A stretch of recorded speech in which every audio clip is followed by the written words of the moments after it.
I want to tell you a story about one of the greatest men of God that you're ever going to hear about. There was a preacher named Mordecai Ham, and he was preaching a tent revival in Charlotte, North Carolina in the 1800s and early 1900s. In 1934, there were two 14-year-old boys who were walking past the tent and heard all the commotion. They heard a bold love of God they had never heard before. So they went into the tent. There was nowhere to sit. So they turned around and began to walk out. At that time, an usher, which no one knows his name, called out to the boys and told them to come back in, that he would find them two seats so they could sit together.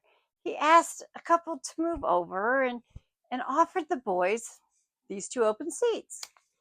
On that day, those two boys accepted Jesus and committed their lives to being used by God. One of those boys was Billy Graham.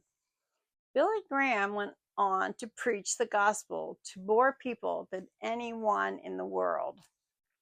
Tens of thousands of people have been saved due to hearing his message. The other boy's name was Grady Wilson.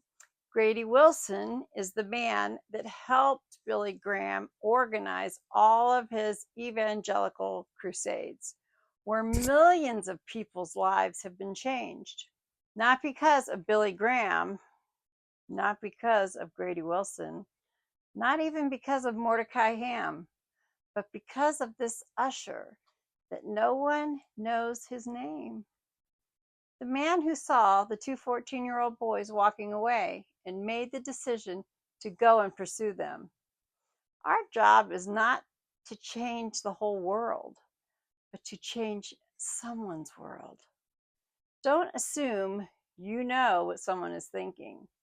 What if that usher had assumed that these boys were never going to choose Jesus anyway? So who cares if they walk away? What if he had been timid and fearful of approaching them, embarrassed? What if he wasn't even paying attention? We all have a part to play. We all are vessels in which to show the lost the way to Jesus. Be a willing, open, bold vessel.